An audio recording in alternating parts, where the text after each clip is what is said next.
What's up, everybody? Happy Friday. Hope all you're having a great day so far. Getting into this video, first of all, that fucking book launch, the tour guide, that whole thing was messy as hell. Let me just tell you. The whole point of the book is supposed to be a tour guide to get people to come back to Port Charles. You know, it's supposed to show the great things that Port Charles has to offer. To me, that whole book was just messy as hell. It was nothing more than a sleazy tabloid. That's all that book was. Like, instead of talking about all the great things that happen in that town and all the historical monuments and all the places that you can go to and that the town has to offer, all Lucy did was bring up everybody's dirty past. That's all she did. It wasn't nothing but a gossip rag. That's all that book was. I'm like, are you serious? Like, that wasn't the point of the book. I don't blame Bobby and Felicia for being pissed. I don't blame them. Like, you brung up all of their past, and I felt like it was so insensitive of Lucy to bring up BJ, knowing Bobby was there, and then had the nerve to ask Felicia, "Are you mad at me?" What the hell do you think, you nut? What was the point of you bringing up everybody's dirty little past? Like, are you serious? Chase had a point, though. Chase was sitting there looking at that book. He was like, if it wasn't for Double Jeopardy, I would have probably locked all these people up. I have to agree. Like, that book had every little criminal deed most of these people have done in their past.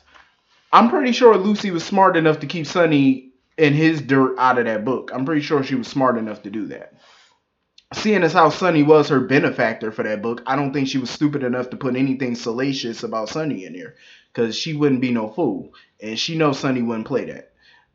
So of course that's why she put everybody else's dirt in there. But I was like, what was so that was the whole point of the book, to make it some little gossip rag, because it definitely didn't tell anything about what was great about the town. I'm like, that was the whole purpose of it. That whole book launch was messy as hell. It was just messy. And that's all Lucy wanted it for, just to be a mess. Um, and you could tell Lucy still, obviously has feelings for Kevin or whatever, even though Kevin, whether Ryan is pretending to be him, hell, even the real Kevin wasn't checking for her no more. But I mean, it's understandable that she's still gonna be jonesing for her ex-husband, but Kevin would never want her back anyway. I doubt it. Especially after that fiasco, 5 years ago with her and Scott? Please, Kevin ain't checking for Lucy. Um, so anyway, Willow and Chase, I'm still on the fence. Every time I see them together, I see chemistry with them. Don't get me wrong, they got chemistry. I just don't think it's strong enough. You know what I mean? I don't think so. You know what I mean? Like, I don't see it. I don't see them as a long lasting couple. But if it turns out that Nina is Willow's biological mother, I don't want to see Michael with her, because the last thing I will want is for Nina to be in Michael's orbit. Nina's already as nutty as a fruit bar. I don't want to see her around Michael. Michael does not need no nutty future mother-in-law, or if things get that serious with him and Willow, definitely not. No. No. I wouldn't wish her on nobody. Nina and Valentine were totally unnecessary for this episode. We already got too much of them yesterday. We didn't really need them in today's episode. Not at all.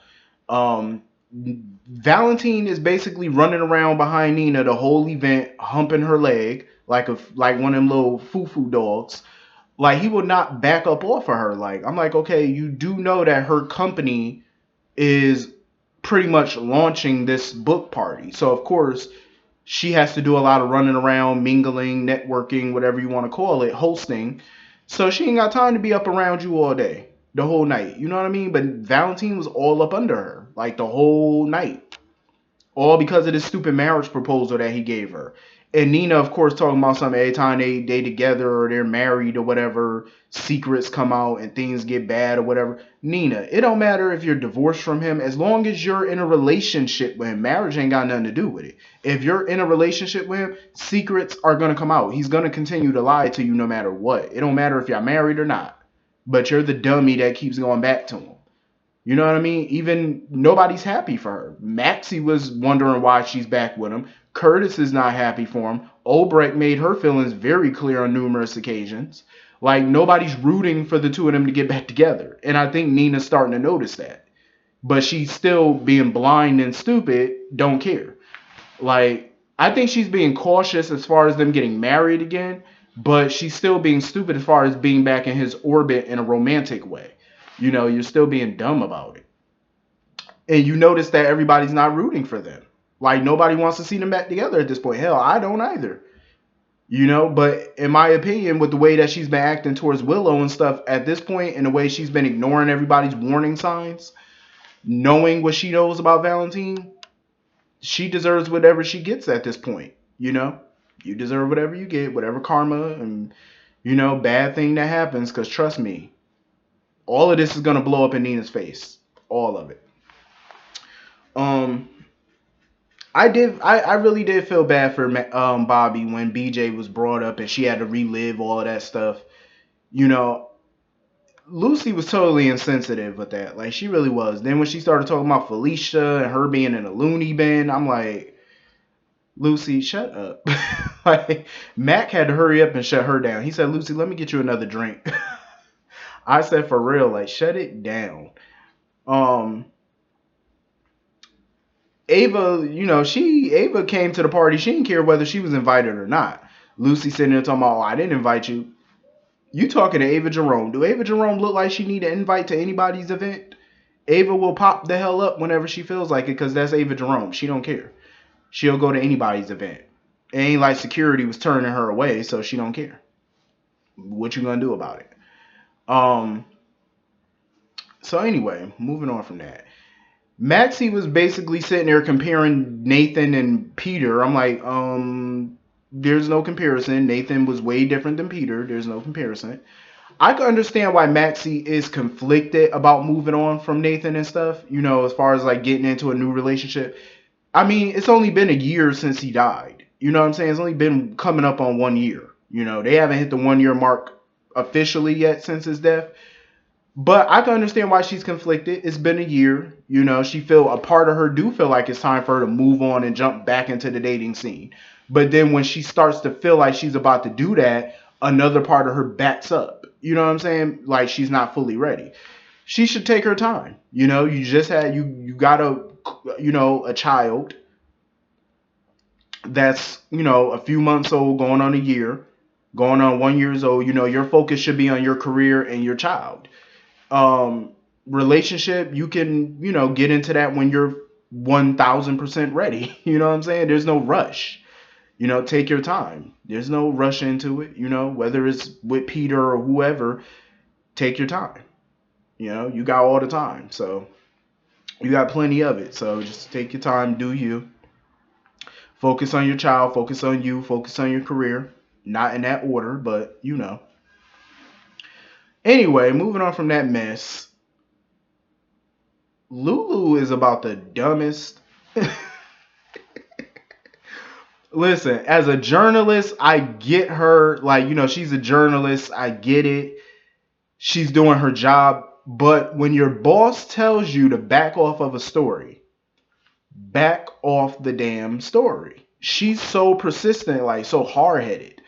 She keeps calling, like she calling everybody. She calls Peter, oh, I just found a new lead in the story. Peter's like, I don't give a damn. Back off the story. Like, I don't blame Peter for telling her to back off of it. He told you once to back off. It's like dealing with a hard-headed child. Like, seriously. You are putting yourself in mortal danger at this point.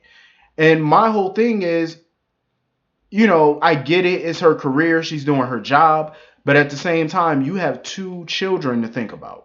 2. You putting yourself in danger jeopardizes them because you can make them an orphan. Well, partially an orphan. Dante need to hurry up and get off this assignment. I guess, him and Lulu was on the phone or whatever, and he talking about he gonna be off the grid for a little while because he's getting close to catching this Raj dude or whatever. I'm like, this was the saddest storyline they could have given Dante's exit. I swear that was a bad exit storyline.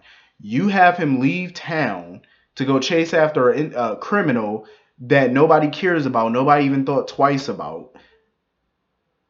That's not Dante. Dante would never abandon his family. You know what I'm saying? Like, recast, get Dominic back. I don't care if you got to offer Dominic the moon. Get him back. I'm just saying, like, get him back, because this is ridiculous now. It just wasn't believable, for Dante to go chase after a criminal don't nobody give a damn about. Let the WSB deal with that mess.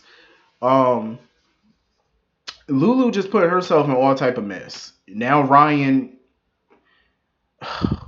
got his little switchblade. He got his little pocket knife out. He about to slit your throat. Like, just a fool. Straight up fool. And the whole time Sonny and Carly was sitting in his office, that fool sat there, locked that door. I said, we don't do locked doors around here. The whole time Ryan was talking, Sonny was looking at him suspicious. Like, he kept squinting his eye. Because when Sonny squints his eyes at people, he has a suspicion about you. Because Sonny know how to read people, and he know when something is off. And he knew talking to Ryan something was off. Because the whole time Ryan was talking, he wasn't really making no sense anyway. Like, he kept making everything about Morgan. When that's not even why they were talking to him. That's not even why they were there. They were there to talk about Mike. And he kept switching it over to Morgan. I'm like, that's why Sonny kept squinting at him like, okay, why do you keep bringing up Morgan? What does Morgan have to do with Mike? So, of course, he was like, because you couldn't save Morgan, so you're trying your hardest to save your father.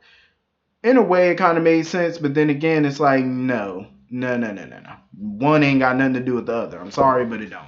One does not have nothing to do with the other.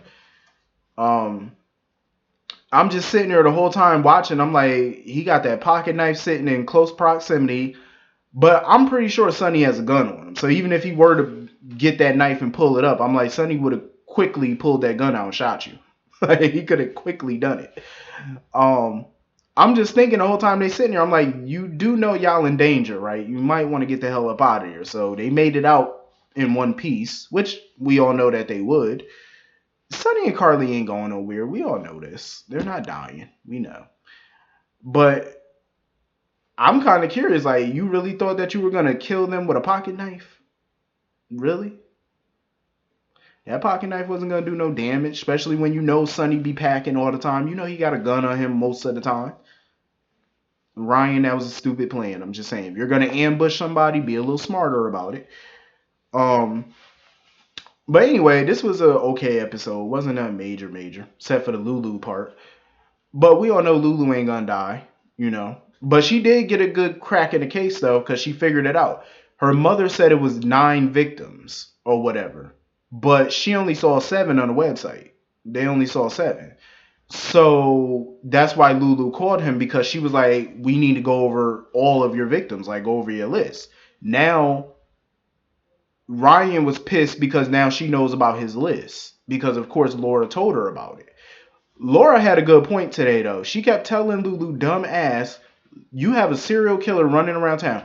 Why is your office door wide open with nobody else in the building? You ain't got no security. Nobody else is around. Why is your door wide open, dumb? I said, Lulu you are Luke's child. I'll tell you that much. Like, you just don't think half the time. I'm like, you ain't got no type of weapon. Close and lock that door, fool. I was like, is she crazy as hell? I would have had a guard standing on my door. You ain't about to mess with me. I would have had a guard outside the door and 2 guns right in my dresser. Right in my office, my desk drawer. You ain't about to sneak up on me and kill me. I take every precaution. Especially when Ryan does have a thing for these blondes. But anyway, that was pretty much the whole episode. I hope all you have a great Friday. Have a wonderful weekend. I think it's supposed to be a snowstorm this weekend. Whatever. I wasn't planning on going out nowhere really anyway this weekend, so it comes as a welcome thing. I'm not with all that shoveling though. I'm just saying. Like, I'm definitely not with the shoveling, but whatever. Anyway, I hope all you have a great weekend. I'll see you all Monday. Have a great day. Peace.